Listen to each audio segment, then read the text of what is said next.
Electric slide into the devil doors of life. Things are changing and it ain't the way I like. On the replay, wish I could get a replay. Don't mean to hold ya, but I wanna do over. Gas up the ship, shoot me a text and let me know when it is time. I wanna get off, I wanna get off. One star, would not recommend that we go far from here. I wanna get off, I wanna get off. The world. A music podcast for the culture. Wild Wild Thoughts.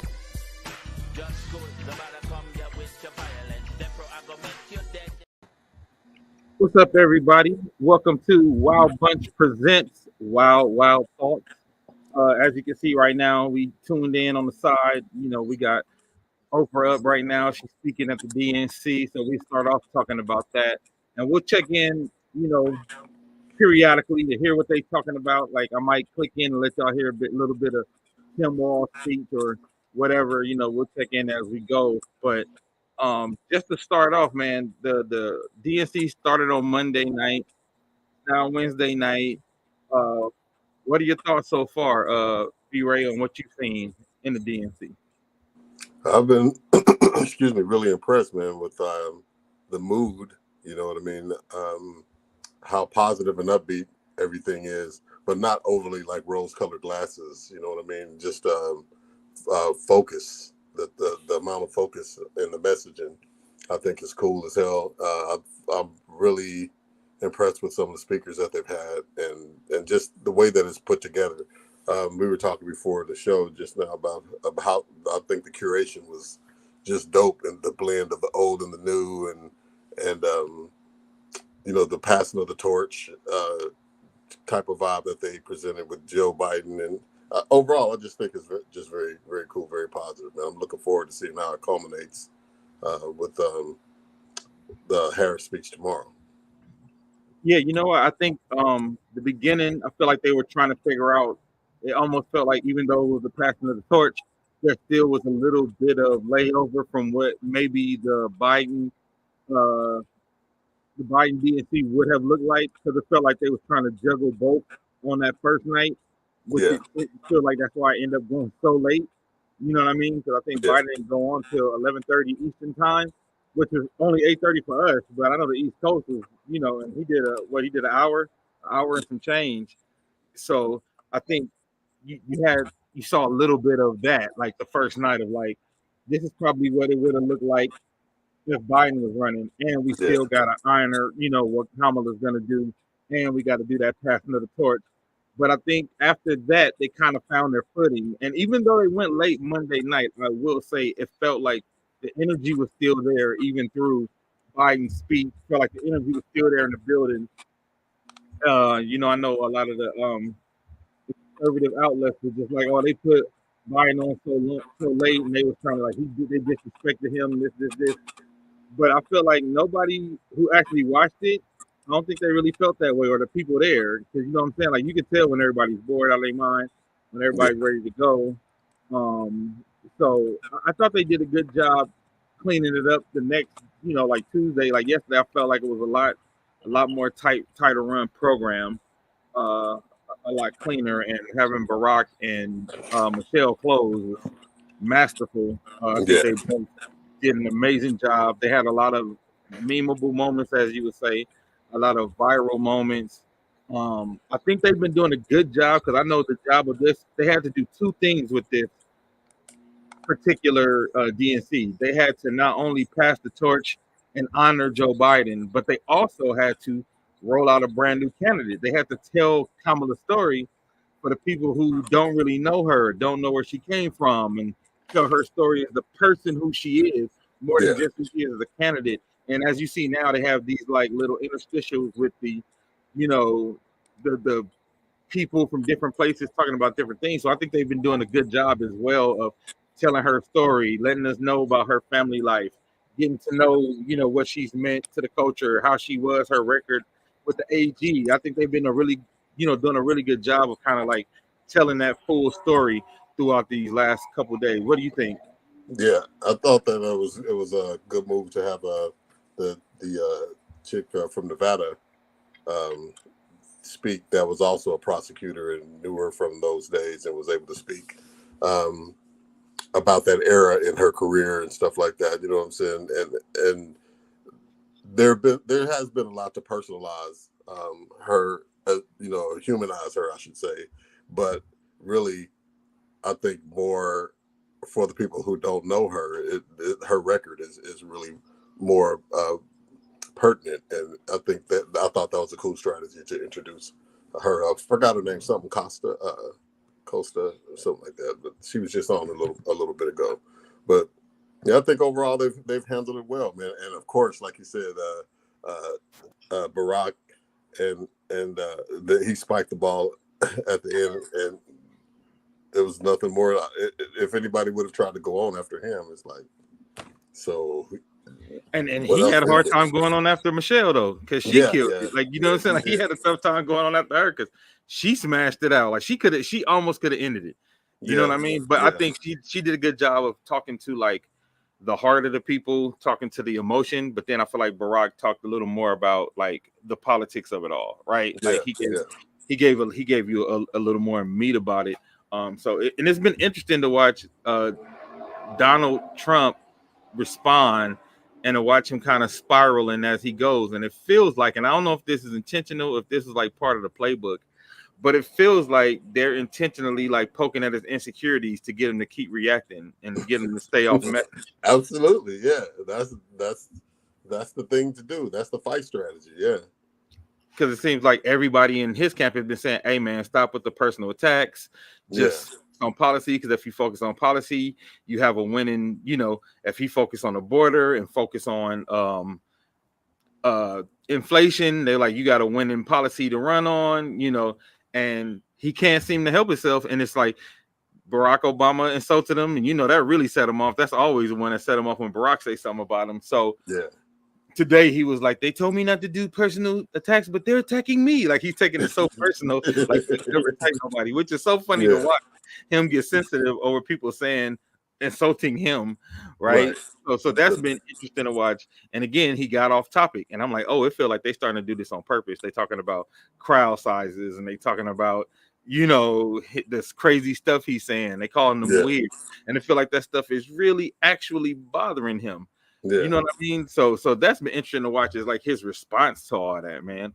It's very, very juvenile responses, What I will say about what I've seen so far about this DNC as well, what I think is been smart. I don't know who Kamala has on her comms team, but they definitely got somebody young and plugged into the culture for this, because some of the things that they've done, I'm like, having the roll call be done by Cassidy and pass the mic, that's somebody who know what's up. Yeah. You know what I'm saying? To get Cassidy and even some of the Republican guys, they were like, y'all got us. Because it's usually like real boring doing the roll call. Like, they say the speech and then they pass it to the next person. They show if y'all get a chance, look it up. It's all on TikTok, Instagram, everywhere. But they have like the side by side of like the Democrats and the Republicans roll call. So it's like really like a movie cut where it's like the super highfalutin, quiet room, and then it go back to the party room with the DNC. So I thought that was smart. Like Portia said, she said they're killing it with the production. Yeah, so I feel like they have been doing a really good job of like doing the serious stuff, but then being tapped into the culture and doing shit that's gonna be viral, like the Law and Order, when they did the Law and Order, but with Donald Trump, having to pass the mic, certain things that have been said in their speeches. And shout out to Jasmine Crockett, man. I think she's a rising star in the Democratic Party. I think she did her thing. She's on a rise, and she got one of those. She reminds me of those powerful voices of like that first Barack when he was just a senator. You know what I mean? Like when he did his speech at the convention, like she has that kind of like rising star appeal. So I would say keep an eye out on her, for the next couple of Democratic conventions. And tonight, you get to see Tim Walz, the VP pick. He's gonna close out tonight. Like I said, if we're still on the air when he comes on, because like I said, they've been going hella late. It's almost 11 o'clock daytime. We gonna check in back and forth and hear a little bit of what he said. I'm with you, Shannon. She said, I love Crockett. I think Crockett is like the homegirl who made it to Senate. You know what I mean?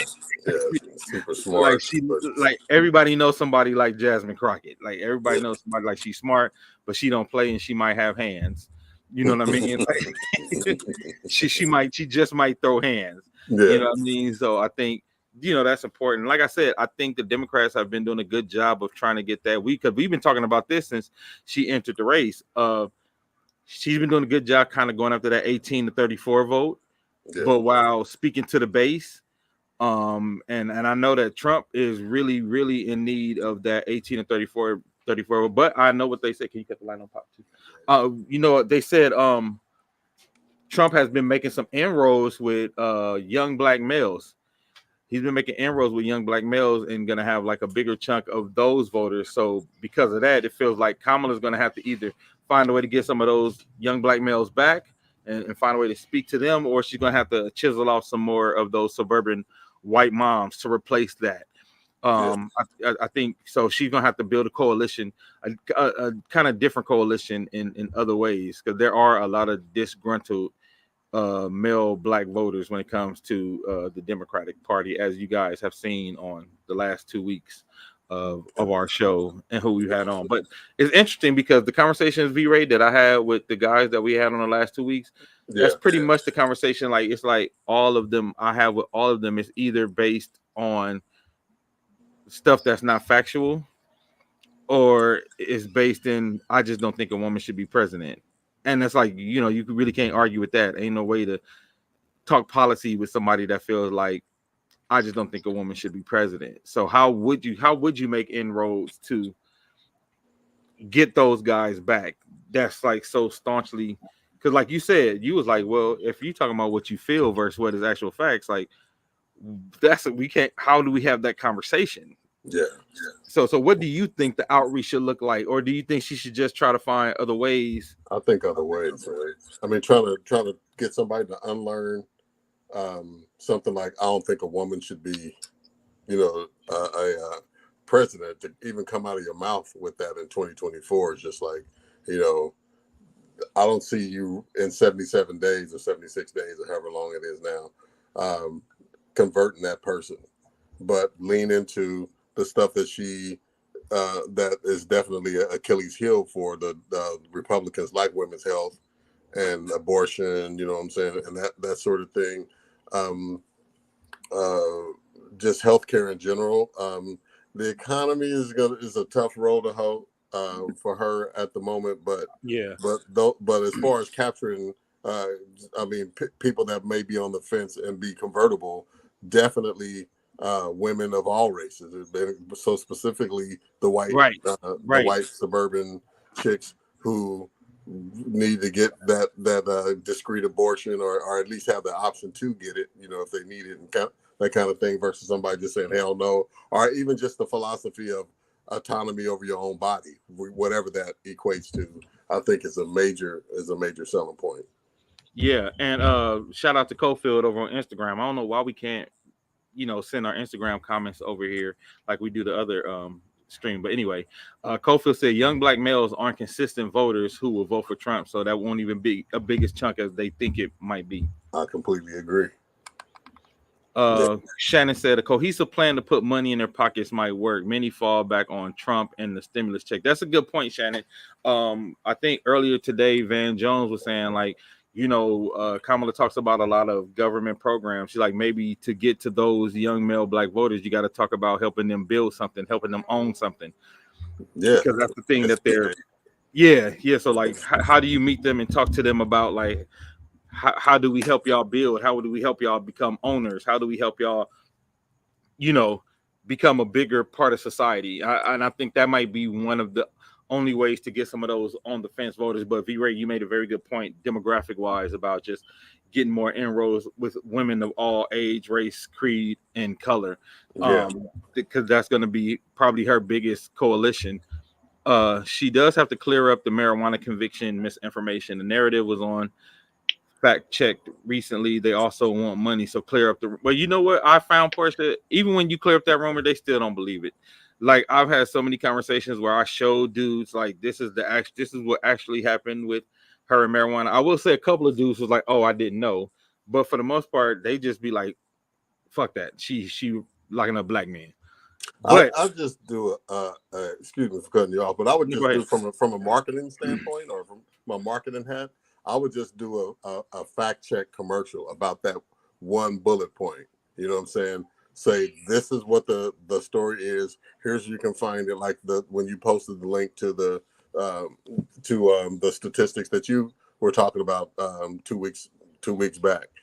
Just put it up there. I dare you to fact check this and prove me wrong in a 60-second spot with whatever Yeah. narration would drive the point home, and that's it. Just run that commercial in the loop with everything else that they're doing from a promotional standpoint. But that addresses that one thing alone. That's a direct target to black voters, black male voters and black voters in general who have the story wrong. You know what I mean? Yeah. I think that a national advertisement like that, if you still believe the shit after that, when you got the links to show what the statistics are and challenge somebody to post a link to where the statistics counter that. You know what I'm saying? Well, And V-Ray, but have you seen on this show, when we did the show last week, it's kind of facts be damned. We were talking to guys for almost 2 hours about the policies they didn't like and da-da-da. But then at the end, it literally came down to, I don't think a woman should be president. You know what I'm saying? Like after all of that. Yeah. But I'm just saying, if you're trying to make those little chinks in the armor and get those fractions of voters that collectively may make the difference and shit like that. If somebody, like you said, a small percentage of the people that you talk to say, "Damn, I didn't know that," and actually, absorb the information, that may be the difference. And you know what I'm saying. And it is factual, so it would appeal to everybody. Is that Pete Buttigieg up there? Yeah, it's Pete. So anyway, so I think that's a thing. And then just to back up a little bit, man, on what the stimulus thing that I keep hearing motherfuckers say.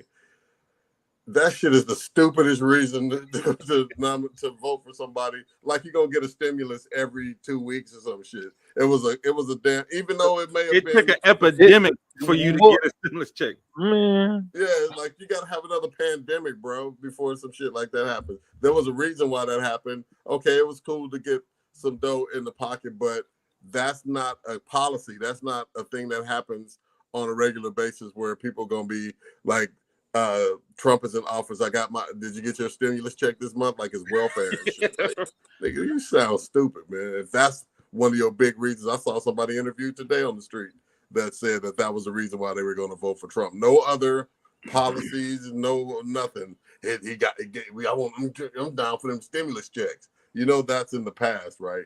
And so it's like, anyway, I don't want to belabor the point, but that's a stupid ass reason to support any candidate because they got you a check 4 years ago or some shit.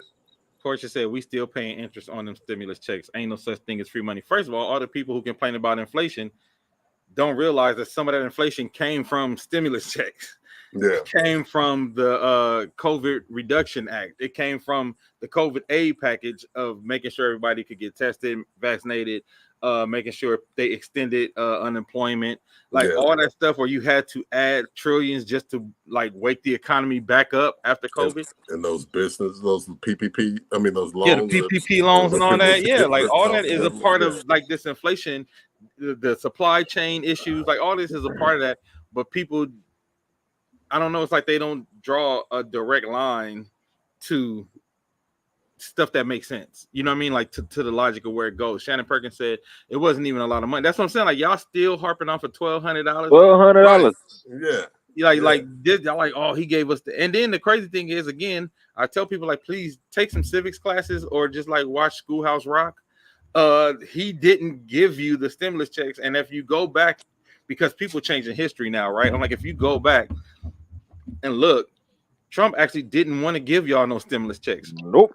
It was the Democratic House and the Congress that wanted to give y'all stimulus checks, and they wanted to give y'all $2,000. Like the people y'all railing against actually wanted to give $2,000. This is all factual. Y'all can go check it. They wanted to give $2,000, and then the The Republicans came back and said, all right, we'll give 400. And then I guess they met in the middle at 1,200. That's what actually happened. And then the checks were supposed to go out. And then Trump held it up an extra 4 days because he said, no, throw them checks away and recut the checks to everybody. Make sure my name is on it. And it worked marketing wise because everybody really think he did it because he put his name on it. But that's just a quick FYI for people who don't really understand like how that all happened. Because so many people like Trump gave us stimulus checks. I'm like, that dude didn't even want to give them to y'all. So, and it's hard, like battling stuff that's just not factual. Like today, I got gangbanged on by a dude on Instagram. Like he tagged me on something and was like, "Give me 2 of Kamala's policies." So I said, "Okay, here you go." I gave them to him, and then he said, "Now give me 2 of Trump's policies and don't say nothing about Project 2025 because that ain't attached to him." And I was like, "Well, here go 2 of his policies." But then I sent him a video in his inbox of Trump literally saying, "At the Heritage Foundation, they are going to lay out my plan for me." I sent the video where, and then he just was like, "I don't give a fuck what it say, cuz." I was like, well, you just was telling. I said, "You tag me," and you wanted to. He said, because he tagged me. He said, "You don't want this smoke. You can't talk about policy." All right. And I was like, I said, that's all I do is really talk about policy. So then when I started talking about policy, nigga got mad. So he like, don't be sending me nothing, cuz. I was like, you said cuz don't scare me. Like I said, you tag me. Yeah.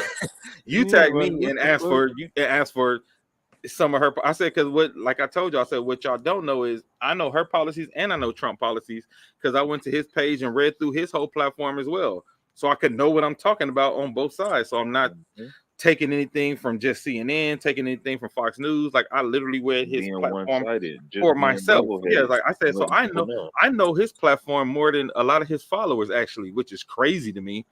Yeah. You know what I'm saying? So, but yeah, and I'm like, but then he got mad and just gangbanged on me. I was like, dude, you think cuz is gonna scare me? Like Shannon said, what people really want to say is we got over with unemployment, those PPP loans. Preach.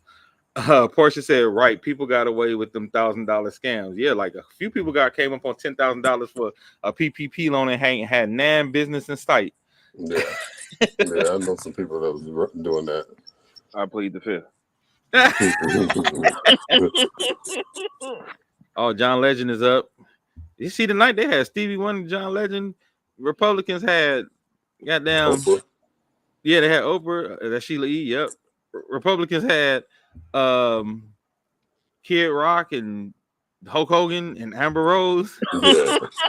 And Amber Rose, man, it's like talk about the fucking stimulus check. That bitch is like she's a hired gun like a motherfucker. Yeah, and it's funny because I was just like, who in Trump's camp was like, she's the one that can get us black votes. Like, she's the one that'll do it for money. Yeah.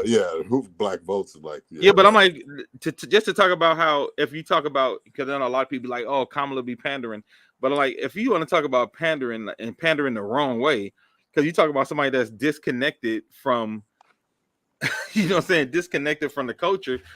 Who was in there? Like, what black person? Like, oh, you know who will get us in there with the black folks? Get us Amber Rose. Like, what? Like, even if you say Kamala was pandering, she's pandering better because she got Quavo and Meg Thee Stallion for the youngsters, and you got Kid Rock and Amber Rose, and that's, you know. So it's funny. I wonder if the Republicans feel like, damn, I wish we could have went after the Democrats now, like seeing how they're doing it. Yeah, look at their playbook. Look at their playbook a little bit, because it feels like, because I tried to watch. I ain't gonna say I watched as much as I did of this. I tried to watch some of the Republican convention. It was like really it was so milquetoast and so bland. It was hard to watch. You know what I'm saying? Yeah. Shannon said, "Can we kick her out the culture now?" I think she's been kicked out, and I think that's why she did it. Yeah, but that's the crazy thing about how she got picked, is like she ain't even relevant like that. So whoever is running that shit is really out of touch with what's happening in black culture. Because like, you know, maybe 7 years ago, Amber Rose might have been more of a like, damn, they got her, or 10 years ago and shit. But this goes up with a fucking forehead tattoo and says that the Republican Party is most welcoming and they love gays and straights and blacks and all this. Like, you sound like a damn fool, bro. on the national stage like that. Yeah. Come on, guys. They Portia asked said us to people meet in up in the forest at 2:00 in the morning. Just follow the fire. Like, Yeah, Portia said people in those camps usually don't know who to get to pander to black people. They usually make dumb decisions with that. Equity isn't their strength, and that's a good point, and that's what I mean, Portia. Like that shows the disconnect of even the people in Trump's staff in regard to outreach to black folks. If you felt if somebody bought Amber Rose that was like, yo, this is the one. Because I guess he was on to something when he had Kanye, but even though it felt like Kanye, he got Kanye maybe a year or two after his shelf life. You know what I'm saying? At that moment, like it wasn't like 808 and Heartbreaks Kanye, so you didn't feel like he had the impact he would have had when he was really a cultural icon to black folks. You know what I mean? So, but I do feel like production wise, this DNC has been much better than the production of the Republican National Convention. And I think the messaging, because I always, y'all know I always for years been talking about the messaging of Democrats has been horrible. This has been the best messaging I have seen. Actually, I think it's better messaging even than Barack Obama. You know what I mean? Like better messaging than in regards to like laying out the plans, laying out who the candidate is. Because Barack Obama was just so charismatic, he kind of overtook a lot of stuff. But the DNC's messaging this year has been so much better than it has been in the past few years, especially like that DNC with Hillary Clinton felt like a Republican DNC. Yeah. You know what I mean? That it was that one was super milk toast. You know what I mean? The last one with Kamala and Biden, it had a little bit of flavor, but I feel like this DNC, they put seasoning and salt. They went and got some adobo, some Lawry's. You know what I'm saying? All day and dropped it in there, you know what I mean? And it don't feel fake. Like, like when Lil Jon came out to do Atlanta with the Pastor Mike, I was like, oh, that's really dope. Like I thought it was really dope. Positive, progressive, inclusive, promoting diversity with inclusion. Yes, Portia, I think they did a really good job of being progressive while still speaking to the base. Like it don't feel like they are, for a lack of a better term, it don't feel like this DNC is being too progressive.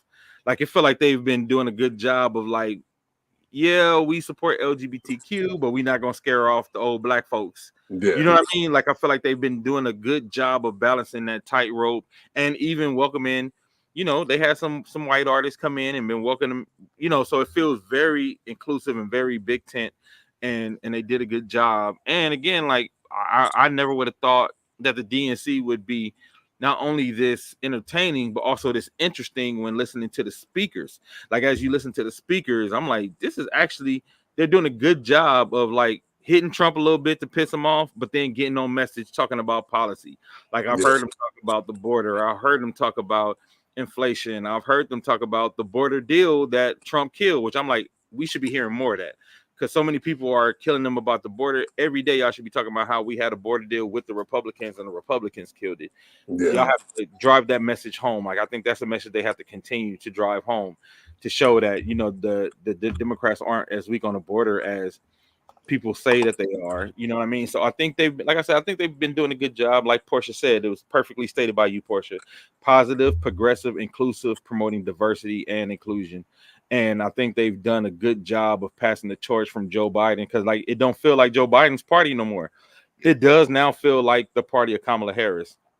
It feels like it's the party of her and her generation now, which I think is a different generation than Joe Biden and the old guard, if you will. Because it almost, Nancy Pelosi almost felt out of place speaking, because she's like the super old guard. So it almost was like, we could have switched you out with Jasmine Crockett, could have went tonight, or you know what I mean? Like we could have get Jasmine Crockett a more prime time spot. That's what it feels like watching it. And, just in my opinion. Now, Rex, you're younger than us, so I'm gonna get your perspective on, because you are literally in a demographic that Trump is trying to reach and that Kamala's trying to reach. So just from your personal perspective, what you've seen, or maybe some what your friends have been talking about, what is it like for you, and what are you seeing, and what do you feel, and what are you thinking? Just by looking at everything and how everything is unfolding, it feels like like we got somebody actually standing up for us.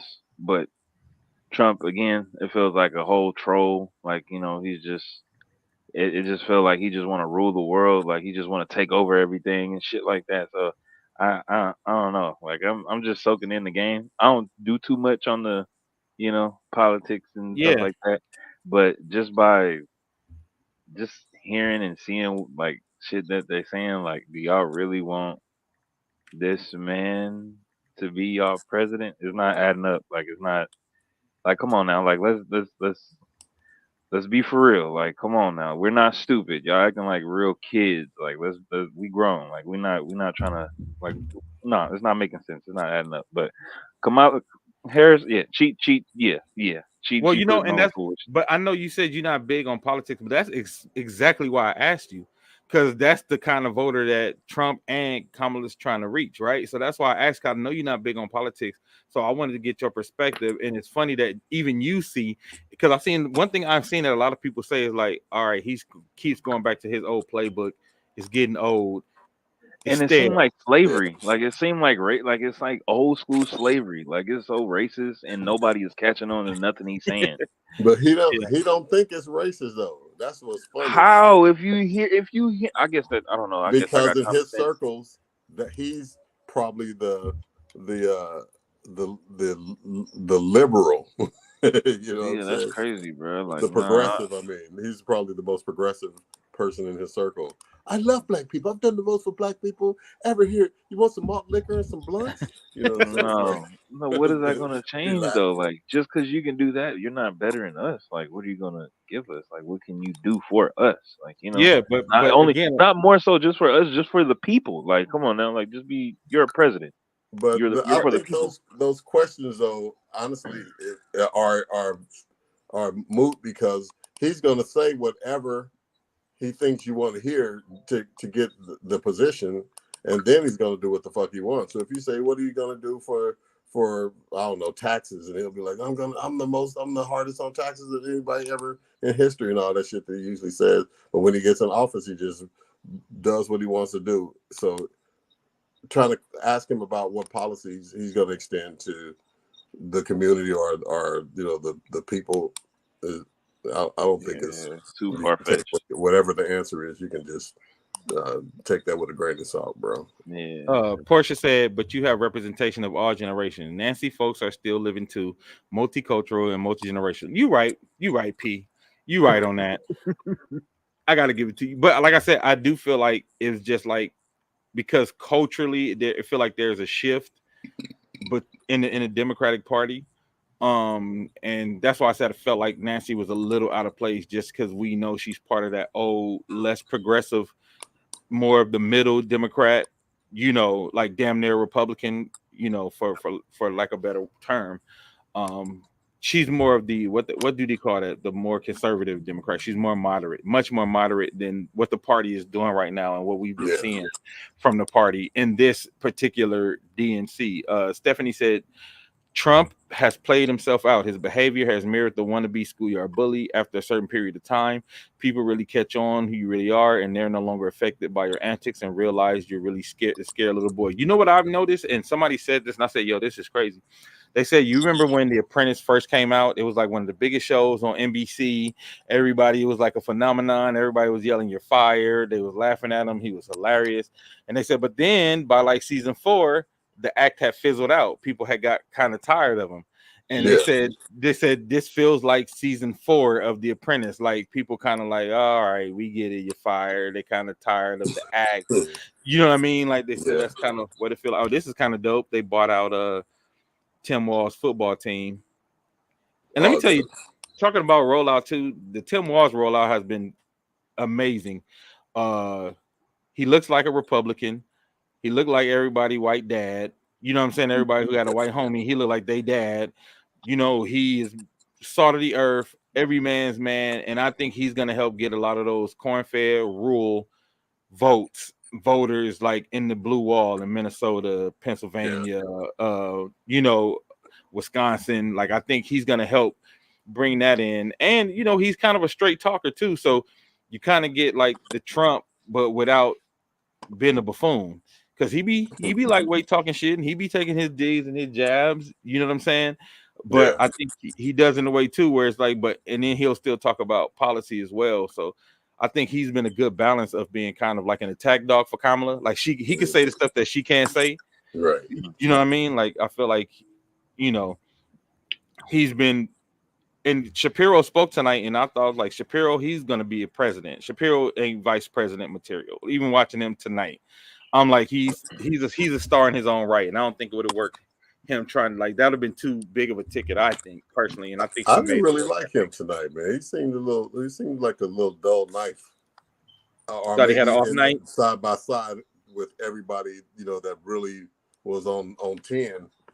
Yeah, I don't know. I mean, his delivery, I guess, is more delivery. There's so many people that spoke that are good orators. You know what I mean? When you just come out and just say regular factual shit, right, and motivational shit, but it's just his delivery was just like, and I wasn't familiar with him, right? So this is my first time. Oh, seeing okay. him. I mean, I knew about all the hype about him possibly being the VP pick and all that stuff. So I thought, I guess like the Obamas and the old girl from Congress and stuff kind of set the bar for what.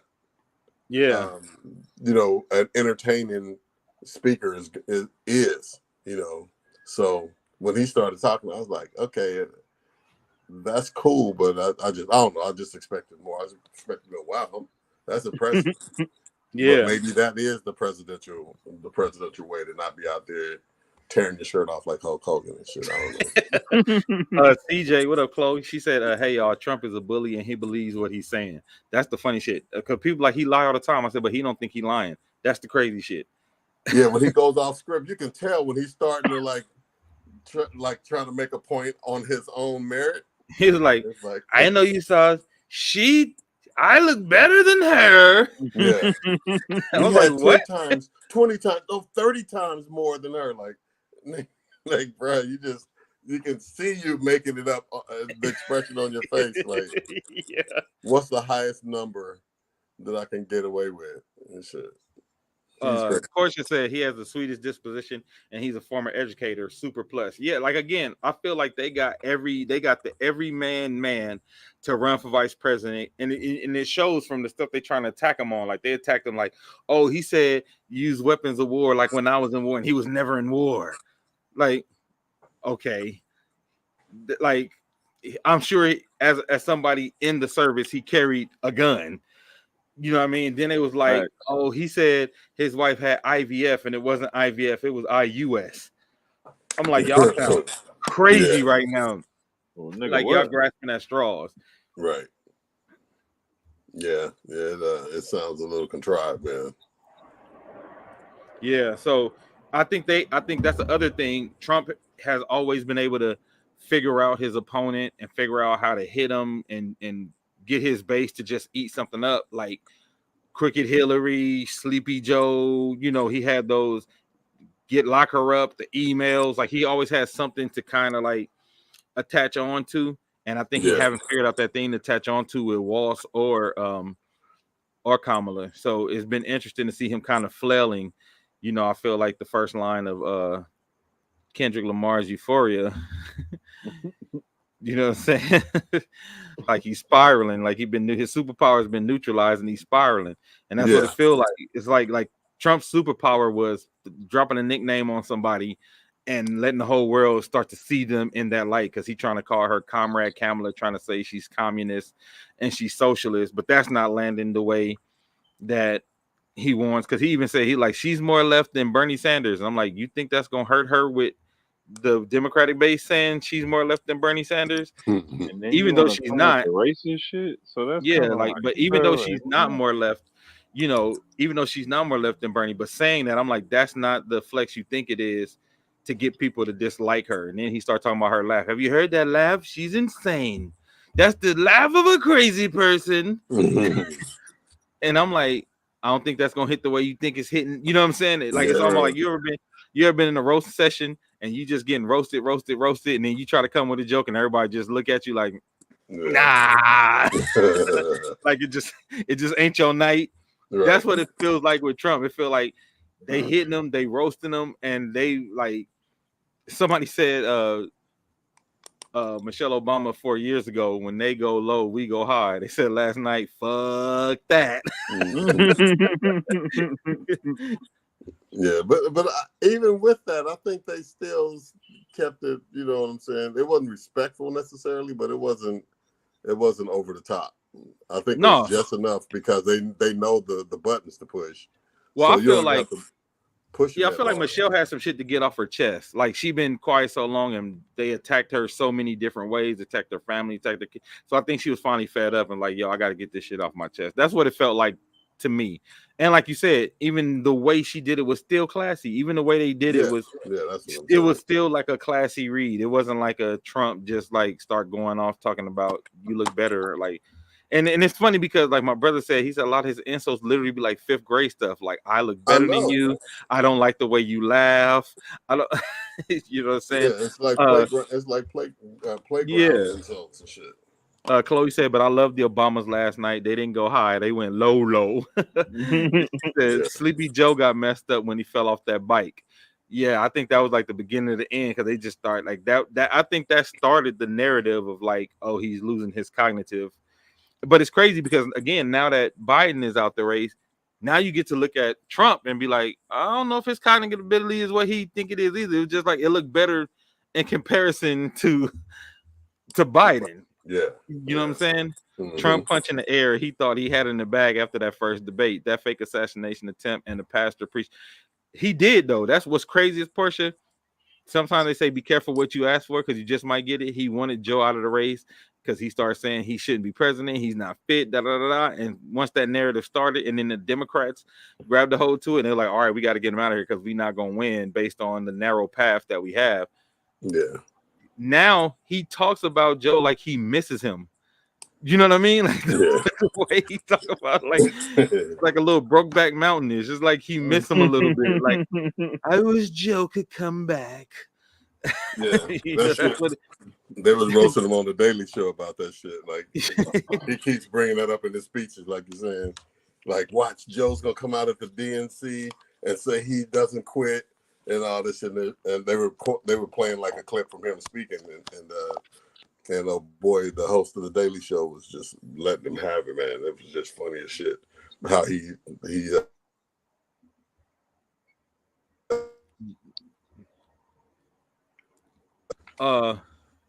Oh, did we lose V-Ray? I think so.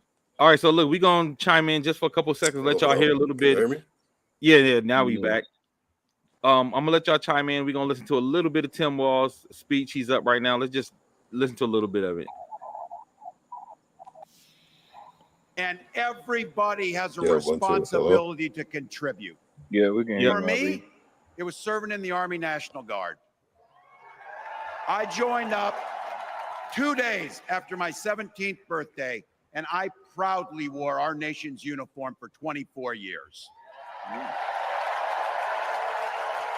My dad, a Korean War era Army veteran, died of lung cancer a couple years later. He left behind a mountain of medical debt. Thank God for Social Security survivor benefits. And thank God for the GI Bill that allowed my dad and me to go to college, and millions of other Americans. Eventually, like the rest of my family, I fell in love with teaching. Three out of 4 of us married teachers. I wound up teaching social studies and coaching football at Mankato West High School. Go Scarlets. We ran a 44 defense. We played through to the whistle on every single play, and we even won a state championship. Never closed the yearbook, people. But it was those players and my students who inspired me to run for Congress. They saw in me what I had hoped to instill in them, a commitment to the common good, an understanding that we're all in this together. and the belief that a single person can make a real difference for their neighbors. So there I was, a 40-something high school,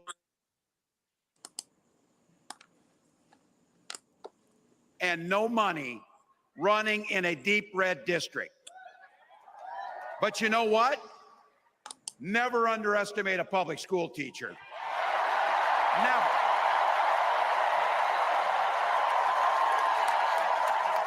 I represented my neighbors in Congress for 12 years, and I learned an awful lot. I learned how to work across the aisle on issues like growing the rural economies and taking care of veterans. And I learned how to compromise without compromising my values. Then I came back to serve as governor, and we got right to work, making a difference in our neighbors' lives. We cut taxes for the middle class. We passed paid family and medical leave. We invested in fighting crime and affordable housing. We cut the cost of prescription drugs and helped people escape the kind of medical debt that nearly sank my family. And we made sure that every kid in our state gets breakfast and lunch every day. You muted. You muted. You muted. Banning books from their schools, we were banishing hunger from ours.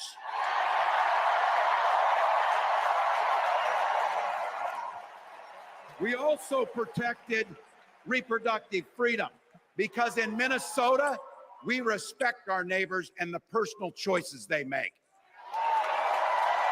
And even if we wouldn't make those same choices for ourselves, we've got a golden rule. Mind your own damn business.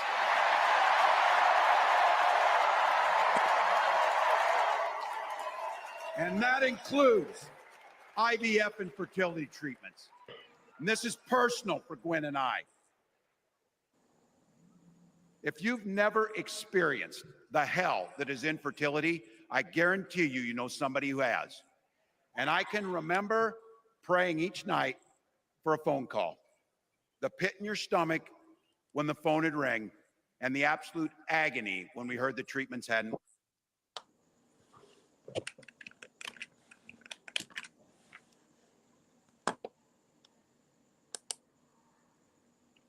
Sound is out, bro. I said the way he connects to those tempo issues that the Democrats have, he does a good job. He's talking about, fertility, women's reproductive rights. It's a personal connection for him. He's talking about Second Amendment, guns that they use in war. So that's personal to him. You know what I mean? So like the way he connects, he's a school teacher. So he's talking about food and, paid leave and all that stuff that they call him a socialist for. He does a really good job. It was a good pick. It was a good pick. Free to pollute your air and water. And banks free to take advantage of customers. Yeah, Chloe, he When was the we governor Democrats during the talk George about Floyd. freedom, we mean the freedom to make a better life for yourself and the people that you love. Freedom to make your own healthcare decisions. And yeah, your kids' freedom to go to school without worrying about being shot dead in the hall. Look, I know guns. I'm a veteran. I'm a hunter. And I was a better shot than most Republicans in Congress, and I got the trophies to prove it. See, so they can't use it. They're going to take our guns, right? But I'm also a dad. I believe in the Second Amendment, but I also believe our first responsibility is to keep our kids safe.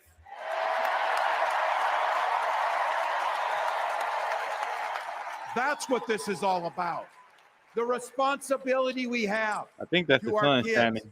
to and each Portia. other, That's crying. and to the future that we're building together, in which everyone is free to build the kind of life they want. But not everyone has that same sense of responsibility. Some folks just don't understand what it takes to be a good neighbor.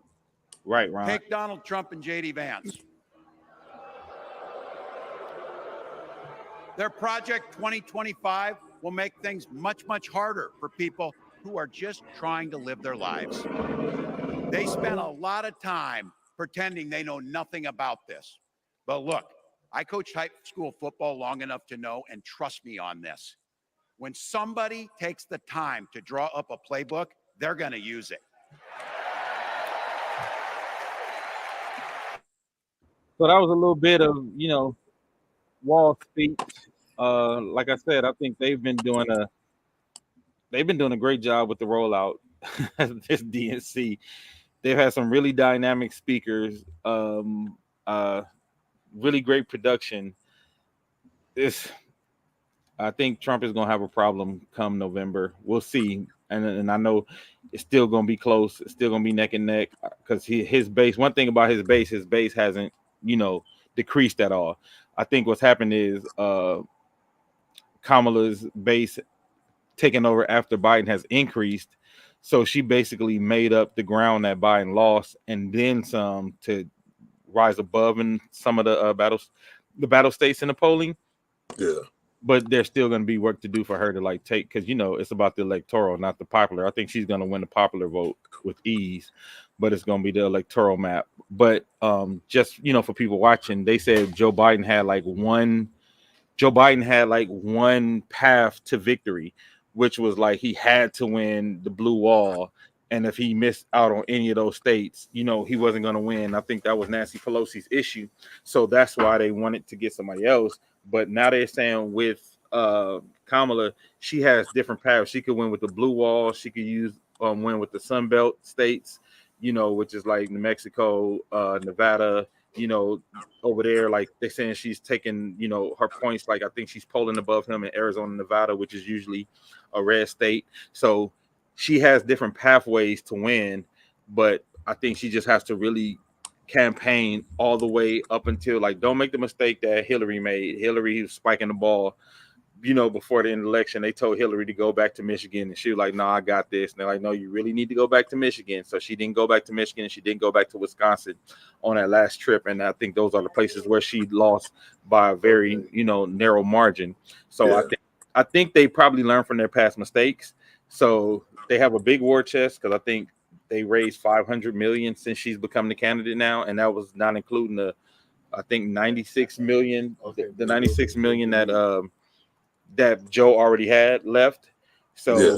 And they said one thing that this is going to do is because she's starting to rally in these other states that she wasn't otherwise going to rally in, they're going to make the Trump campaign spend money in places that they didn't plan on spending money, in places where they thought they had it in the bag. They have to go spend money there now. So that's going to take away from the places that they wanted to bombard. And from what I'm hearing too, I know Trump used a lot of his war chest for his legal woes and for his attorney fees and stuff. So well, somebody just gave him another $50 million this week. Was it Elon Musk? No, it was. I think it might have been. I don't remember who it was, but it's somebody that had already given him $50 million. And they gave him another $50 million. It wasn't the widow of the billionaire that he sent the text to. It was somebody else. Hayne Ford said, "Hey, Ford, that's a good point." He said people forget how close Florida was. Biden almost got that one. Not saying Kamala may win it, but no, that's a good point because not just Florida. There are states that were in the polls before Kamala got in and were leaning Republican. They all almost all of them switched to toss-ups. Even Florida is now a toss-up state, which is crazy. And he said, I think she could flip a few red. I think she will. I think she'll have to, in order to get to that 270. So, like I said, strategically, I feel like they've been doing the right things. I feel like after this, they got to continue to roll out the policies. As they roll out the policies, I think she has to do that hard one-on-one interview where they get to ask the questions about the issues that she's changed her mind on, the issues that she's, so-called flip-flopped on. And the thing for Walsh, I think they got to sit down and do those hard-hitting interviews, which I think they'll probably do fine. And then after that, you roll into the debates, and after the debates, you roll right into voting. You know what I mean? So Yeah. she got like a good little ramp up. She got a nice little head start with coming in the race late. Probably benefited her because she got a new energy, and that energy might roll into the actual race if she does it right, and if the campaign continues to do what they've been doing, which has been they've been doing some hella smart things on this campaign. I really got to give it to them. They've been doing a really good job. Do you think one of Trump's main reasons for running is to pay for legal fees with his war chest? I think it's to pay for the legal fees and also to stay out of jail, because as long as he's president, he can't go to jail. So I think he can pardon himself. yeah. Portia says she woke us up with that new energy. I think so. I think she woke a lot of the party up. A lot of people who were like, I don't like neither one of them. I think now they're going to, a lot of them came back to vote for Kamala, and I think that's another reason why she's up in the polls. So, it's a lot of factors that are at play. So it's going to be very interesting to watch how strategically they play it from here on out. Now, my people on Instagram, I think they only they give us an hour. So people on Instagram, they give us an hour. So what's gonna happen is they're gonna log us out, but I'm gonna log back in because I know y'all want to be there when we have the Chris Brown discussion, which is gonna happen in about 4 minutes. So I'm gonna wait. It's gonna take about 4 minutes. Yeah, yeah. So I'm gonna wait till we log back in. Let's tap back into Waltz for a minute and see what he's talking about. His ovation, just so y'all can see his ovation. It's crazy.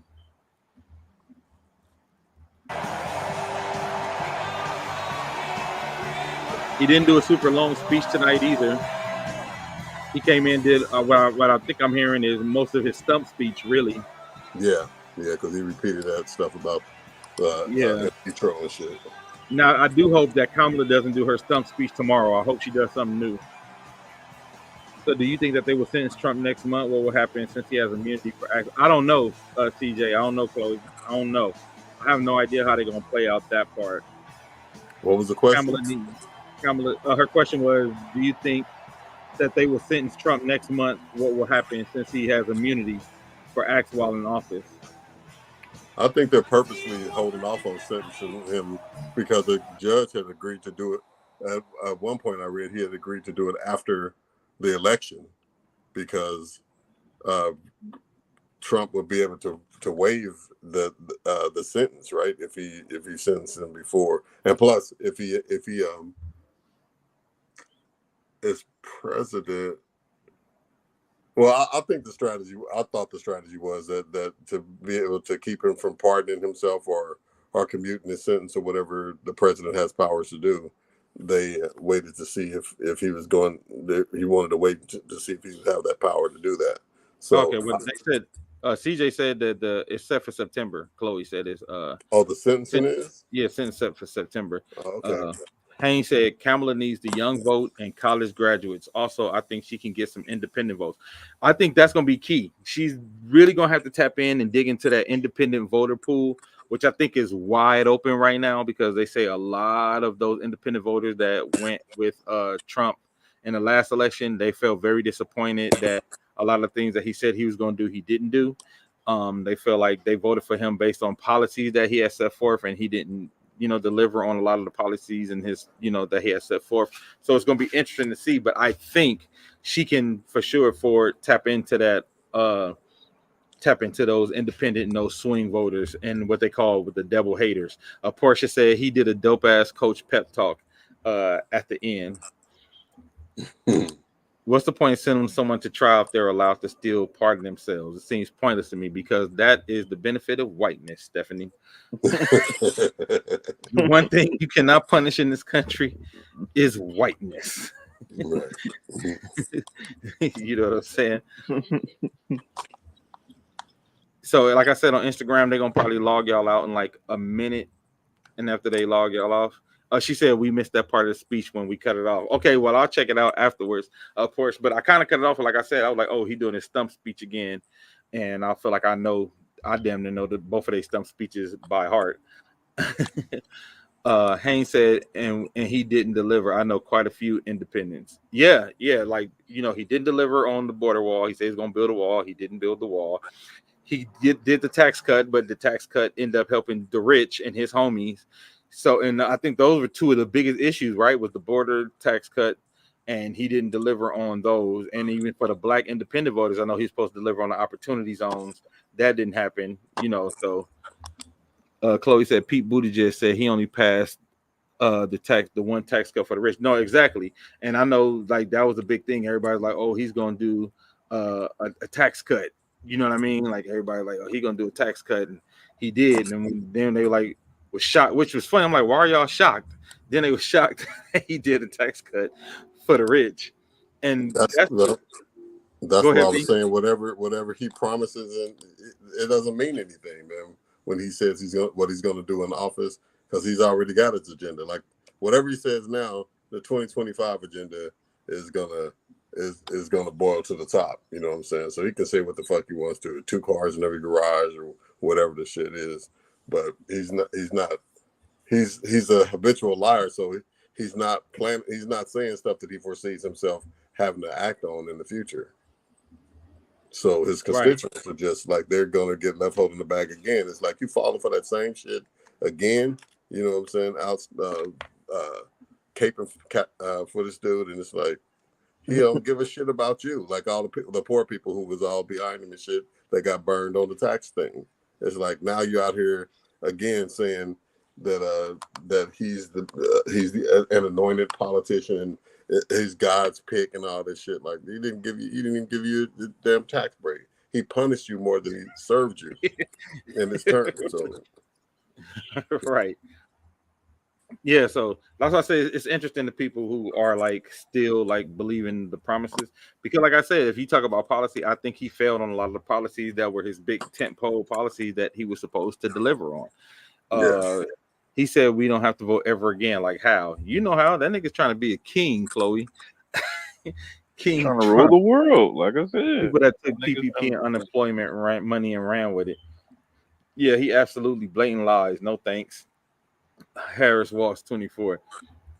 But yeah, so like I said, it'll be interesting. I hope she can tap in. They can tap into those independent voters, because I think independent voters and women are probably the demographics that will put them over the top, because they're not gonna really cut into the male white vote. They're not gonna cut into that with Trump. That's his. He got that. You know what I mean? So they're gonna have to find it. So they're gonna have to find it with black voters, Latino voters, LGBTQ voters, women voters, soccer moms, college students, like Pop said. Yeah, like they gotta tap into that. So all right, now let's get into the topic that I've been waiting to talk about all night. CJ said they need to redo the Supreme Court. I'm sick of them all. Well, they have been talking about expanding the Supreme Court if they win the presidency, so we'll see. I think they need to, because the way the Supreme Court is set up now, he got like 3 young judges he dropped on there that's going to be there until they die. So the Supreme Court will be conservative for years to come if they don't do something. Oh, well, what could happen is, I think if the Democrats win, they might get another seat, because Clarence Thomas and I think Judge, I forgot the other judge. The other, anyway, there's 2 judges who might be retiring. So they're saying if the Republicans win, they get to replace those 2 judges with 2 more Republicans. But if the Democrats win, they might get to replace it with 2 more Democrats, and that might make it a little more even, a little less crazy. What up, Chuck Dizzle? We got Chuck Dizzle who just joined, watching over on Instagram. That's my guy. Anybody who know Homegrown Radio, they on K-Day, shout out to Chuck Dizzle and his radio show, him and DJ Head. They're my guys, great LA radio guys. Just want to say what's up to them. She said they all need to retire. All right, so the question, Tank got on Al Gore's internet and said Chris Brown is better than Michael Jackson. Coke. And then a lot of people actually agreed. And then he went further and made a list of all the things that that Chris Brown is better than, Mike. So he said Chris Brown is a better writer. Chris Brown is a better dancer. Chris Brown is a better producer. And he's better on stage or something like that. So let's talk about that. And I've talked to some people that I really, I respect. And a couple of them say, well, I do think Chris is a better dancer than Mike. And I think niggas give Chris Brown too much credit just because he could backflip. Cause they be like, the other niggas can't backflip. Like, all right, cool, he could backflip, but that ain't all there is to it. Yeah. You know what I'm saying? Like, I don't know what's. So we got somebody from the Chris Brown generation on the call. We got Rex, and then we got somebody from our generation. We got V-Ray. V-Ray, tell me what you think of this. Tell me what you think of this whole conversation. I got 2 words, and it's come on, son. That's it, bro. I mean, I think that what Tank is leaving out is that how much of an innovator Michael Jackson was during his time. You know what I'm saying? He broke ground with MTV. You know what I'm saying? With the long format music videos, the production, and everything that goes into the shows and stuff like that. He has a hand in a lot more of that. So just from an entertainment ring gentlemanship type of aspect, Chris Brown is good, but he just kind of popped in and helped himself to what was available, to him at the time. He didn't create. He didn't really break ground and shit like that. Vocally, I don't know. Michael Jackson had been doing it and Chris is a good singer too. I don't think he's a better singer than Michael Jackson. He can sing his ass off, but what I will say about Chris Brown is when he sings live, he don't hit the shit like he hits it on the record. You know what I'm saying? And that's a baseline requirement, from my generation of live show type shit. But again, I just think they wasn't calling the dude the king of pop like his press people got together and tried to come up with some kind of gimmick. This dude was doing. He was on that level. You know what I'm saying? He was on the level where the discussion was who was better, him or Prince. And you know what I'm saying? So that's a whole different conversation than him and Chris Brown. Well, so for me, and this is my take, and I may be a little biased. And Portia said he's not a better dancer. We can debate singing. Now, I don't even think we can debate singing, honestly. And like I said, I'll point to you show me a vocal performance that Chris Brown has that's better than Michael Jackson at like 13 years old singing "I Want to Be Where You Are." Just show me one vocal performance that Chris has that's even close to "I Want to Be Where You Are," like just vocally sound. And then even when you go to the older Mike, you go to his vocals on Butterflies, killer.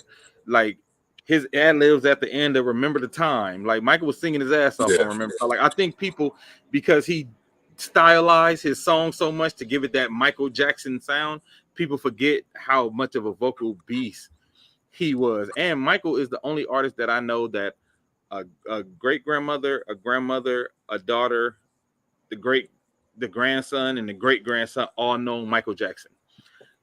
He's the only artist that I know that's like that worldwide. I got to go back through some of these comments because these comments are good. Shannon Perkins said he's a whole lie. Haynes said, boy. CJ said he's this generation's Michael. Stephanie said, but how do they think Chris learned most of the things that he does? And he said Chris Brown makes hits, but Michael is iconic. Chris Brown will never have global impact that Michael have and has. MJ was a worldwide entertainer. Stop. Ron said, so what's Chris Brown's moonwalk? Because Mike got his own dance. Not just moonwalk, like, and that was another point I wanted to make, Ron. Mike has, you could literally say do the Michael Jackson, and it means like 8 different things. You know what I'm saying? Like you could just say do the Michael Jackson, and that means some of us saw the kick in our head, some of us saw the moonwalk, some of us saw when he jumped up on his heels, some of us saw, you know what I'm saying, it's grabbing his crotch.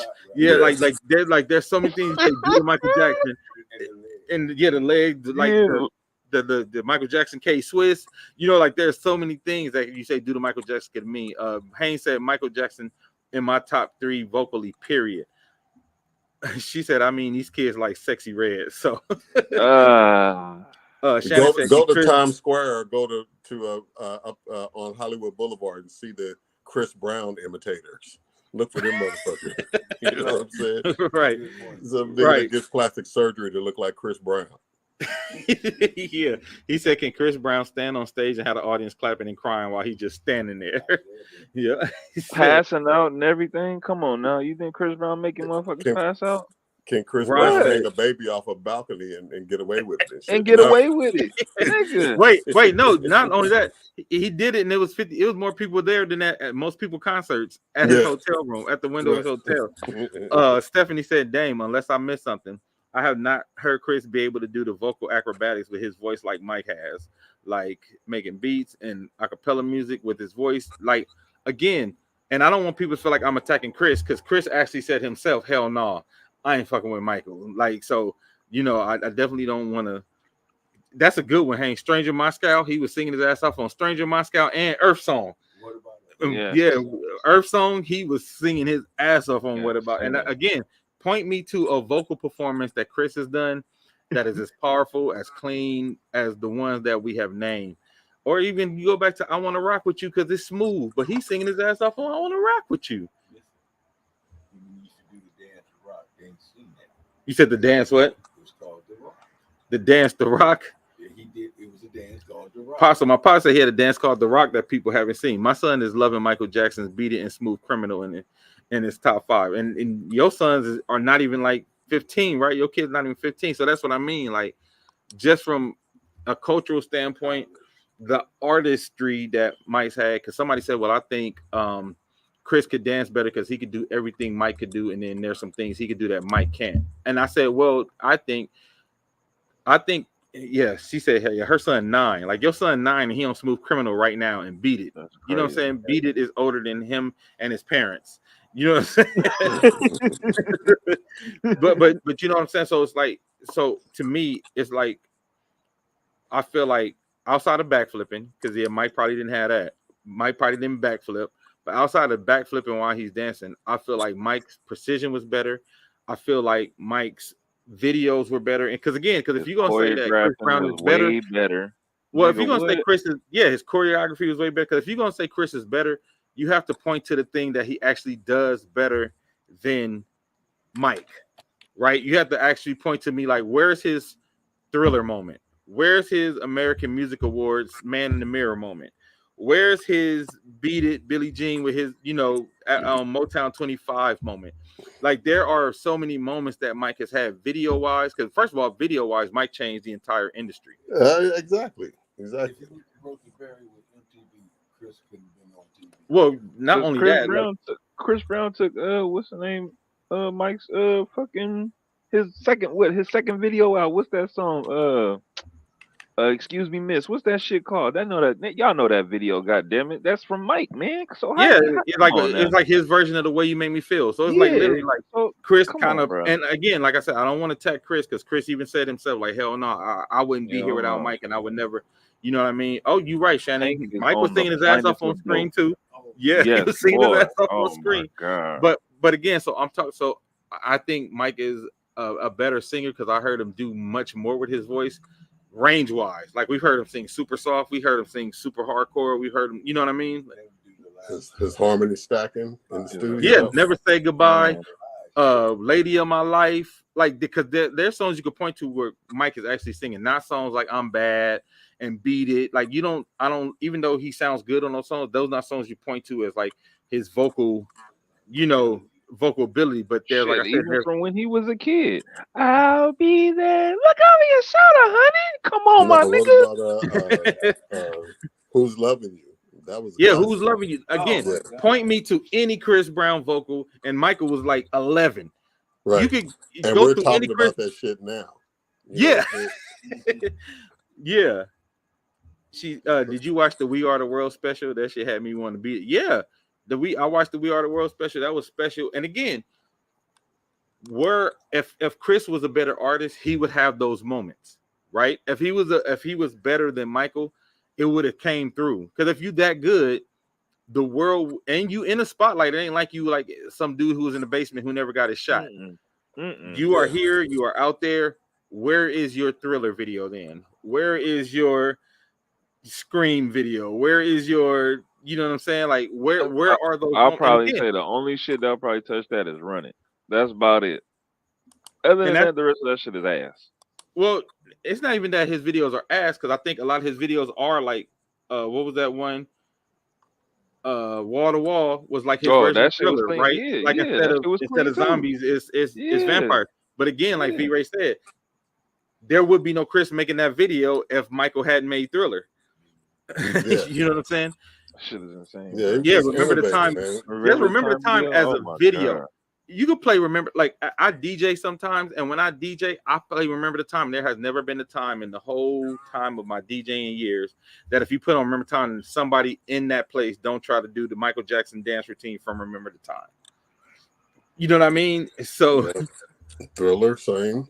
I did like that. See that Chris Brown tempo song. Well, listen, Hank, it's not about. I love. There's a lot of Chris Brown songs. Like I love that sensational video, the sensational song. Like there's a lot of stuff. But I'm just saying we talking about in comparison to MJ, because you know on his own, standing on his own merit, Chris got a bunch of crazy You records, got a crazy bunch of videos. shit.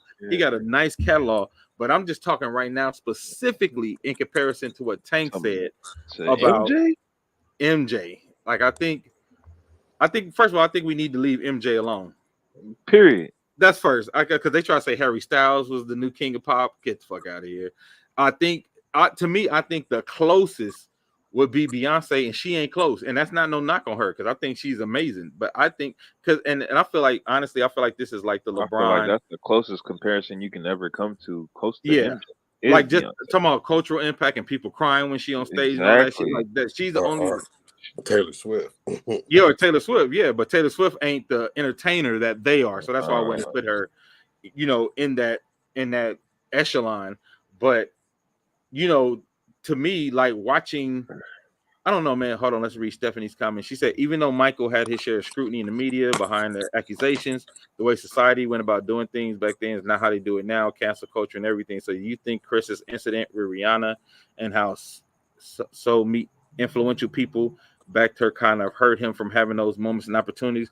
I think it did in the beginning, Stephanie, but I think he's had chances to redeem himself and he wanted to gangbang. You know what I mean? Like I think no, for real. Like I think like he wanted to go a more kind of hardcore different direction because you know when you pop, there's like a certain thing you gotta do and uphold. And I don't think he wanted to do that. Honestly, I don't think he wanted to be that either. Honestly, I think he likes where he is. Yeah, I think he likes where he is in his career and what he's doing, the way he's doing. I don't think he even wanted to try to take that Michael Jackson mantle, and I probably wouldn't want to either. Like that's hard. Mike's life was tough, being the most famous person on the planet. Can you imagine that being the most famous person on the planet while you're alive? Not while you're dead. Nowhere. While you're alive, like he literally had to put on disguises to go to the grocery store, or they said he would like rent out a grocery store just so he could feel normal, just to be able to go shop, rent out a grocery store, have extras come in so he could shop with regular people.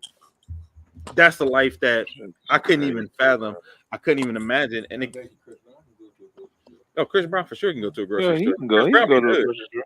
Yeah, he can go. That's objected to who is a bigger star, Beyonce versus Taylor Swift. Well, no, I'm not talking about bigger star, CJ. I was talking about in regards to like what they do as artists. Like I think Taylor Swift is a huge star, and of course, I feel like being white helps a lot with that, with the type of music she makes. But I'm talking about like when it comes to like choreography on stage, doing what Michael Jackson do. Like when we talk about comparatively to Michael Jackson, like right now when I'm talking about these artists, I'm talking about comparatively to Michael Jackson. I wouldn't compare Taylor to Michael Jackson because you ain't gonna be like, where's she about to do, Taylor Swift about to do a dance breakdown.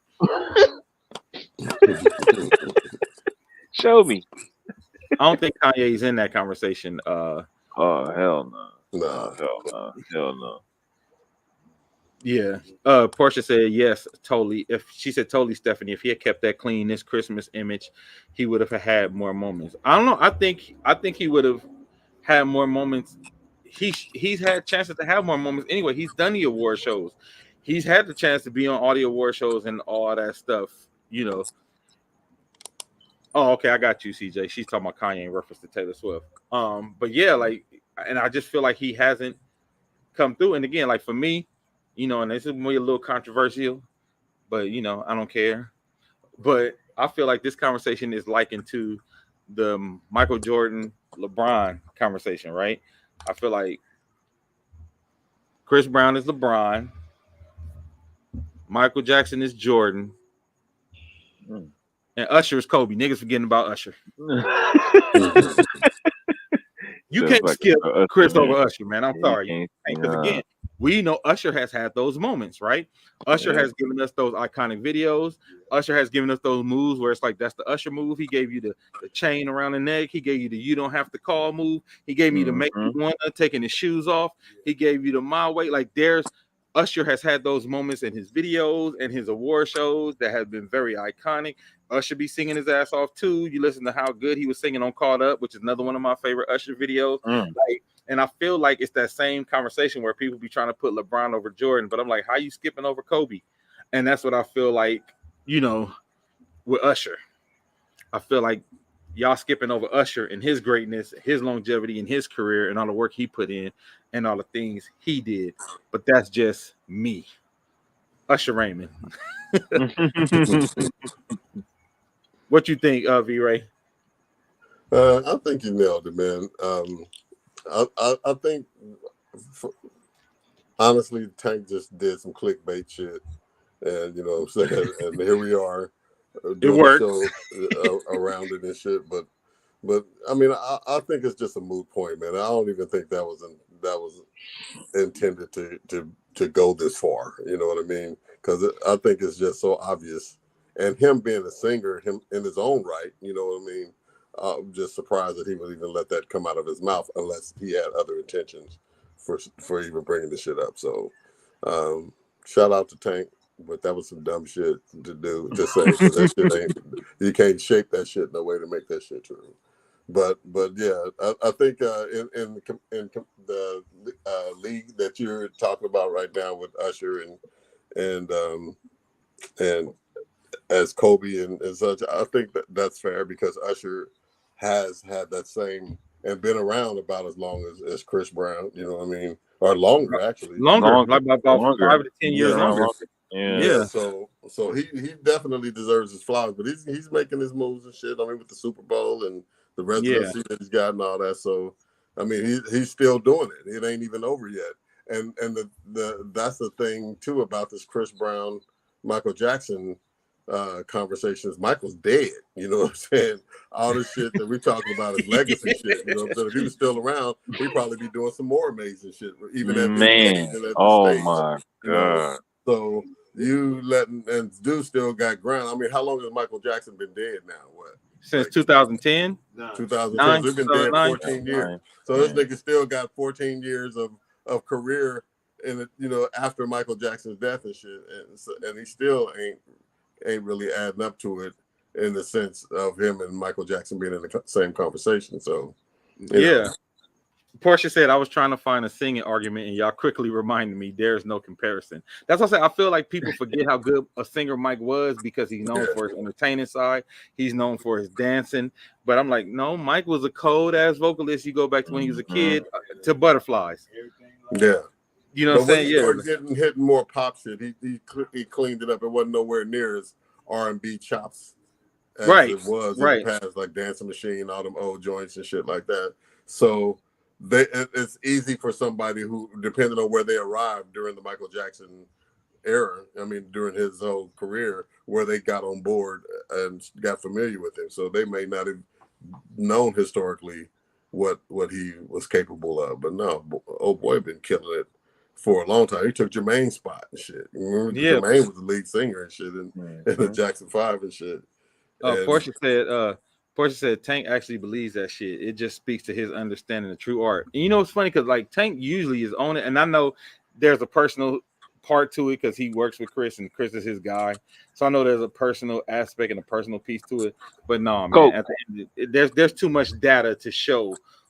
There's too much data. I'll tell you what it is right now. Coke.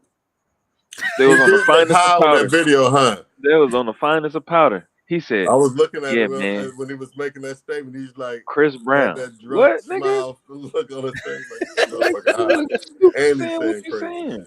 Haynes said, on, "Tell bro. Tank to Google the 1993 Super Bowl, jumping out the bottom of the stage." Okay, nigga. Right. Stephanie said, "There's an 11-year difference between Usher and Chris. Usher released his first album in 1994, and Chris Brown released his first album in 2005." Thanks, Stephanie, for the fact check. Yeah. CJ said, "Hell, how many hours did you sit and watch the Motown 25 commercial and wait for Michael?" Yeah, when he had the Pepsi commercial, we had to watch the 5-part Pepsi commercial through the whole award show when he was jumping off of helicopters and shit, parachuting off of buildings, Yeah. getting chased through the whole country. You know what I'm saying? Like, And that's that showmanship and that entertainment acumen that I was talking about. You know what I'm saying? The building the suspense and just all of that. From concerts and videos and all that. A lot of that was him. You know what I mean? and V, and to your point, I think all of that counts. Yeah, When absolutely. you're talking about the artistry.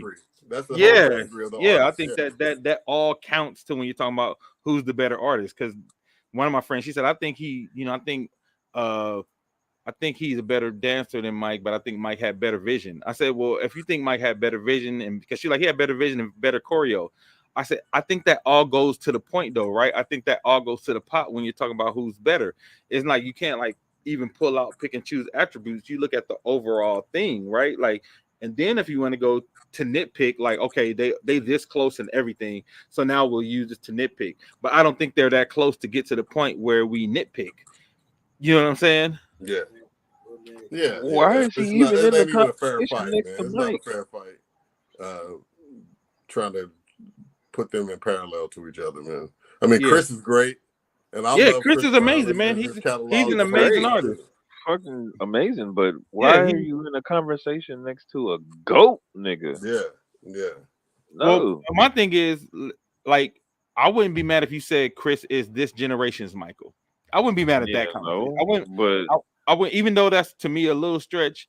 I wouldn't be mad at that statement. Like, well, maybe he's the closest thing they have to Michael Jackson. Yeah, okay. but the bar is low. The bar is quite lower. Like somebody said, this generation is listening to Sexy Red and shit, and so the bar is just lower. So it's easier to be this generation's Michael Jackson than it was for Michael Jackson to be his generation's Michael Jackson. Hey, yeah.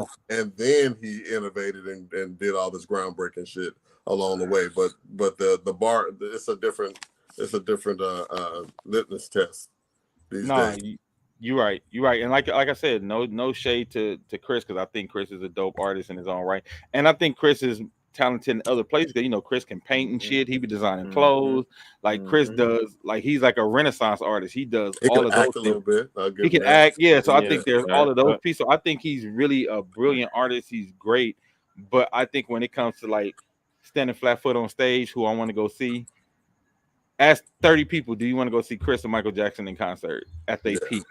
Yeah. You know what I mean? Like, and to me, that tells you like who will be better. And like I said, Michael is the only one I know who goes 4 to 5 generations deep with people who fuck with him. You know what? In reality, it wouldn't even have to be at their peak. If you ask a lot of people, would they rather see Michael Jackson or Chris Brown today? Just like what they last know of Michael Jackson, I bet you Michael Jackson would be voted more than Chris Brown. Yeah. Not even at his peak. Yeah. So I think, y'all need to leave MJ alone. Like I said all that to say, use somebody else for your bar. Yeah. You know what I'm saying? Like I think he's like, as Artemis Gordon calls him, the deity. He's the deity. Leave him alone. He's over there. Like he's really in a space. I think Michael Jackson and Prince are in a space and place of his own. So you should never call yourself the next MJ, the next Prince, or say somebody coming up is the next MJ, the next. Like they 1-on-1, both of them. They 1-on-1. Leave that alone. If Prince has influenced you, or Michael Jackson, that's cool. But to think you can be them or take their place, like nah, get out of here, skedaddle. Like that ain't that ain't happening. You know what I mean? And but him being a blueprint, going back to like what Haynes said, like him being a blueprint, Chris's career would not even be what it was if he didn't mirror a lot of MJ stuff. Yeah. You know what I mean? It's almost like that's why I could never put Kobe over Jordan, because I'm like, Kobe got his whole game from Jordan.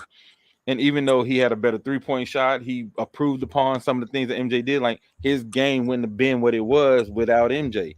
So you Yeah. can't never say like, oh, he was, you know what I'm saying? Like, because a lot of people are like, well, I'll take Kobe over MJ. I'm like, I wouldn't, just because I feel like Jordan is the ultimate blueprint. And because I like, and people are like, well, he just copied Jordan. Like, well, I'm sure a lot of people tried to copy Jordan.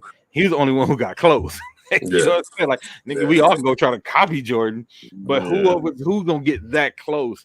And that's what I feel like with Usher and Chris. It's like, yeah, they copied Jordan, but actually, I feel like Usher got closer in regards. If you look into their careers and how they mirror, I feel like Usher got closer to MJ than Chris did, with the way his albums were, the way his tours were, the way his performances, live performances were. Like, I think his live performances just resonate a little more than Chris's, and I don't know why. I can't explain that, but I feel like the way Usher This put his nigga life. getting females in trouble at his concert. What nigga is Chris Brown doing that shit? No. Do you think people should leave Beyonce alone too? Yes, Yes. I do. Yes. I really do. I think people need to leave B alone because she's shown time and time and time again, y'all really can't fuck with her. You know, and I think the first Yeah. case of that for me was when she did Coachella and the way they filmed that and watching the behind the scenes Yeah. of the that was dope. Coachella. Mhm. Yeah, you know what I mean? Like when I watched that, I'm like, oh, she's serious business. But then when she did this last concert movie and she was so precise, they was cutting from all the different concerts and her outfits was changing, but it looked like the camera wasn't moving. It looked like a visual effect. Yeah. That's cold. Yeah. You know what I'm saying? Like her show was so precise that they cut in different cities in, and it looked like she's in the exact same place on the exact same mark. It didn't look like she was out of place on any of them. Like she wasn't to the left too much. It was like they cut that shit like this, pop, pop, pop. And as an editor, B Ray, you know, as an editor, when you cutting something, you got to have a lock shot. Yeah. That. Yeah. And No, she's that's not doing, easy. yeah, so she's doing it in Crazy. every city and every live show. So I think Beyonce should be in her own kind of place because I feel like she's the female Michael Jackson for what she's done, how long her career sustained. She started in the group, she went solo, got bigger solo than she was in her group, even though the group was huge, just like the Jackson 5. And she's and even when new females coming out, just like Michael Jackson, new male artists, new women coming out, none of them have been able to topple B in all these years. None of them been able to be like, oh, she, you know, they kept trying, oh, she the next Beyonce, or she gonna take the crown and be almost 40 something. They ain't been able to do it yet. So yeah, I think she's like cemented her place. I think she cemented where she is in the game. And that's another example of that generalship that I was talking about with Mike, because with her, this concept with Lemonade and the joint where she had the marching band that Janae was in Formation, Formation and shit like that. It's like these are concepts, you know what I'm saying? These are full blown concepts. They're not just vision. songs. There's a whole tour and packaging and visuals and all that built around all her music, even the country album and shit. You know what I'm saying? She's very intentional with her shit, and a lot of the innovation comes from within. You know what I'm saying? So those are different types of artists. They just built different. They cut from a different cloth. Excuse me, when it comes to mastering their musical universe or their entertainment universe. It ain't even just music. She acts. She's done music, done movies, and you know, produced shit and these videos, and it's just like, I don't know, man. It's a different kind of artist that has that kind of capability across the board to do them all well. Not just that vision to follow through. Haynes said even Lemonade had me like, leave his ass, girl. But I do Porsche. I think B is 1-on-1 as well. Cause I don't think we've seen nothing like that from a female solo artist since maybe Diana Ross. Yeah. What's her name was kind of getting there, Rihanna. Yeah, Rihanna was getting it, but I don't think Rihanna wanted that. Like, I think Rihanna likes where it's at, the way it is for her. Like, she like, I'm cool. Now. Like, I don't think she wanted that. I think Beyonce wanted that. Like, I think Beyonce wanted to be in the Michael Jackson Prince conversation. You know what I mean? And I think, like you said, V-Ray, it's that vision to have like Michael Jackson did Bad, and then that whole album, and then the Moonwalker, and the tour, and then the whole tie-in. Like that's that vision that a lot of artists don't have, and to be able to do that, follow through, and do it masterfully with videos like Smooth Criminal, another iconic. Like you forget about the amount of iconic videos Michael had, where it's just like people still imitate Smooth Criminal. Like we just saw Victoria Monet kind of do Smooth Criminal mixed with Janet Jackson's All Right on her new song All Right in the Soul Train, or the BET Awards. You know what I mean? So it's just like it's still, they're still touching artists to this day, and I think, you know, that's a testament. So hey man, thank everybody for joining. This was a great conversation, great show, great participation from our audience, man. I love it when we got people in the comments like this.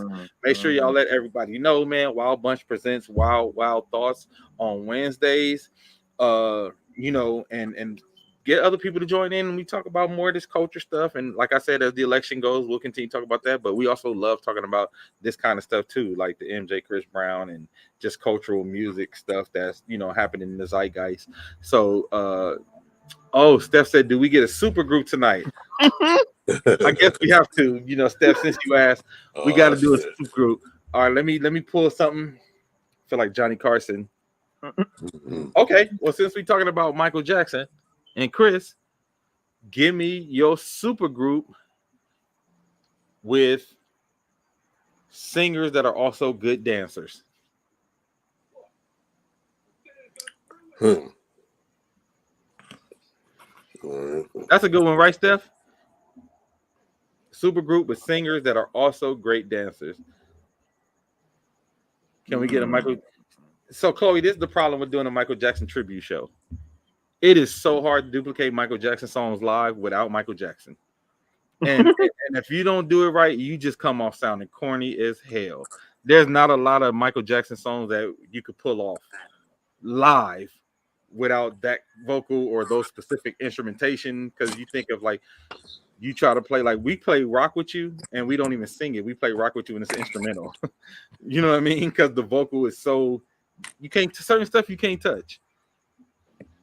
But the audience will jump their ass in there and sing the whole joint. It's iconic. Yeah. But like, you ain't finna have me looking crazy out here trying to sing. My ass like, with the sun done, with the sun done. We can't, only Mike can get away with that. Mike only one. All right, I'll start. Super group with singers that can dance. Of course, I'm gonna start with Mike and Chris, and I'm gonna make mine like a co-ed group, right? So I'm gonna do Mike, Chris, Sierra, and Janet. Yeah, okay. Chloe said Tiana Taylor, Sierra, and Carrie Hilson. That'll be a dope group. That's a cool little group right there. All right, I would say Sierra, Usher, Bruno Mars, and maybe Neo. If we're not including Michael Jackson and Chris Brown in the group. That's a great one for you, right? Because I think Neo is an underrated pick when it comes to dancing. So that's dope. Stephanie said overall, super Usher, Chris, Sierra, MJ. Who's that before Beyonce? Usher, Chris, Sierra, Michael Jackson. Oh, Neo. Yeah, was that supposed to be Neo, Steph? Neo and Beyonce.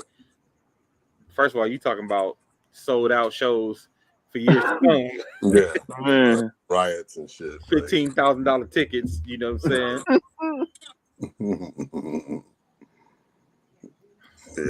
Yeah. Yes, she said voiceover says, I know, I got you, Steph. We be looking out. I got you. Rex, who your super group before we get out of here? Shit, what? MJ, I guess Chris. MJ, Chris. We talking about super group is singers who can dance. Any era. Okay. Yeah. I'm gonna have James Brown. I was just about to say James Brown. James Brown and probably, you know what? I'm gonna go Elvis. Oh, I'm not mad at that.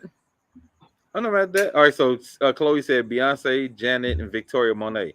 That's a cold ass group. I like that, and they will sound sweet singing together. Those three vocals, oh, that'd be crazy. All right, Pop, what's your super group? Any era? James Brown, Michael Jackson. Jackie Wilson. Ooh, Jackie Wilson. One more I had. Sammy Davis. And Sammy Davis Jr. Damn.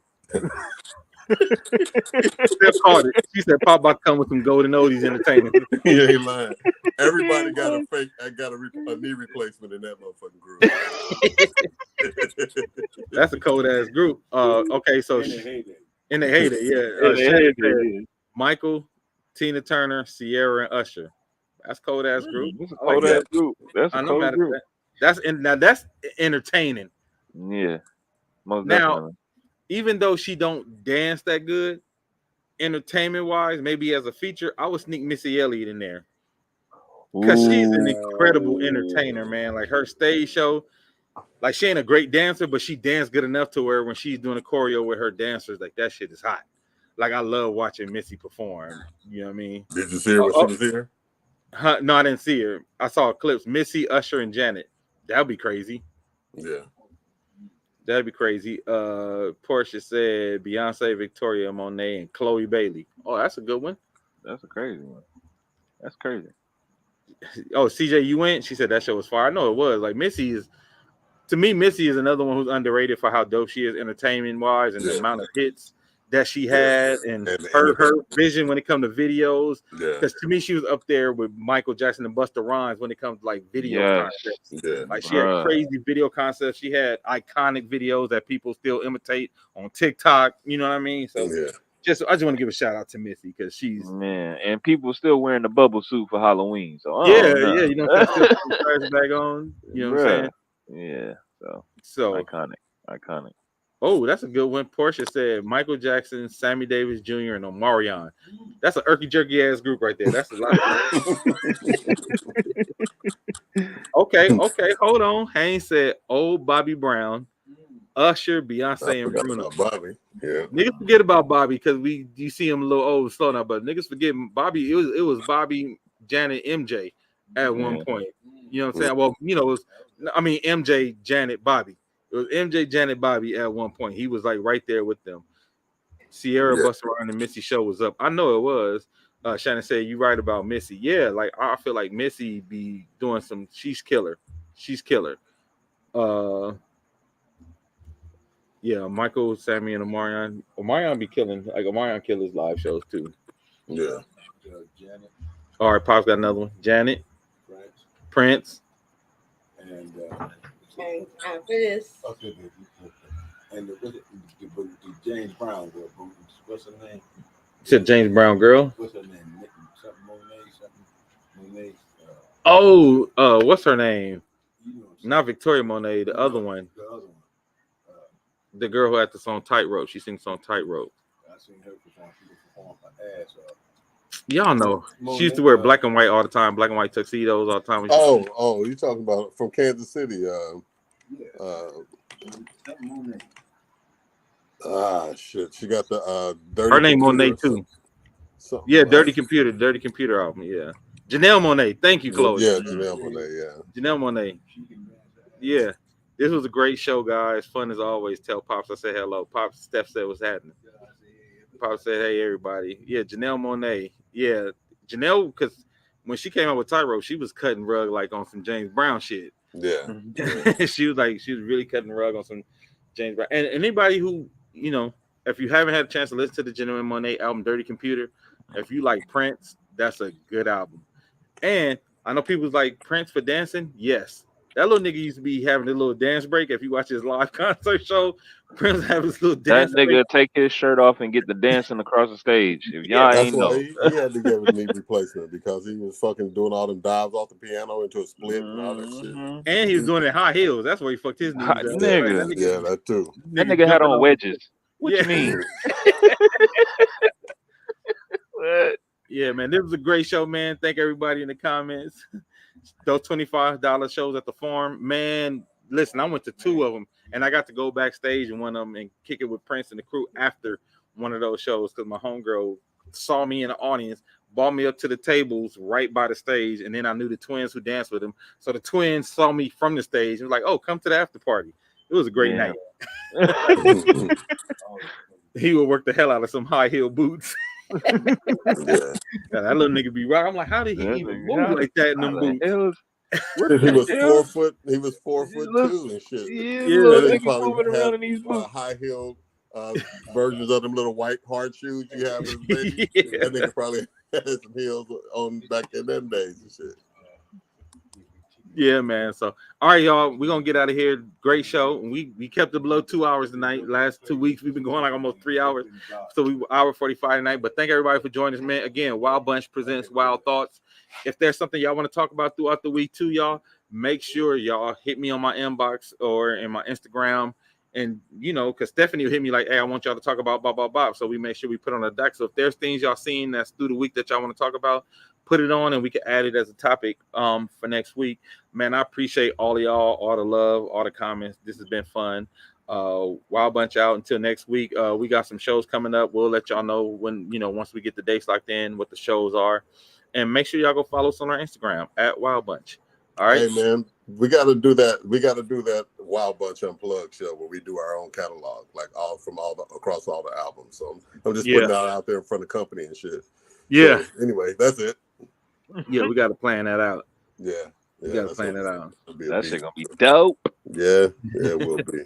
Yeah, from the day one shit. I mean, all the way back from Car Hop days. From Car Hop, yeah, we got to do from Car Hop all the way Walking to Back and all the new shit. to the new album. Yeah, for sure. Anyway, Yeah, I digress. I'm yeah. going to bed. All right, well, we'll see y'all next week. Until next time. All right, late.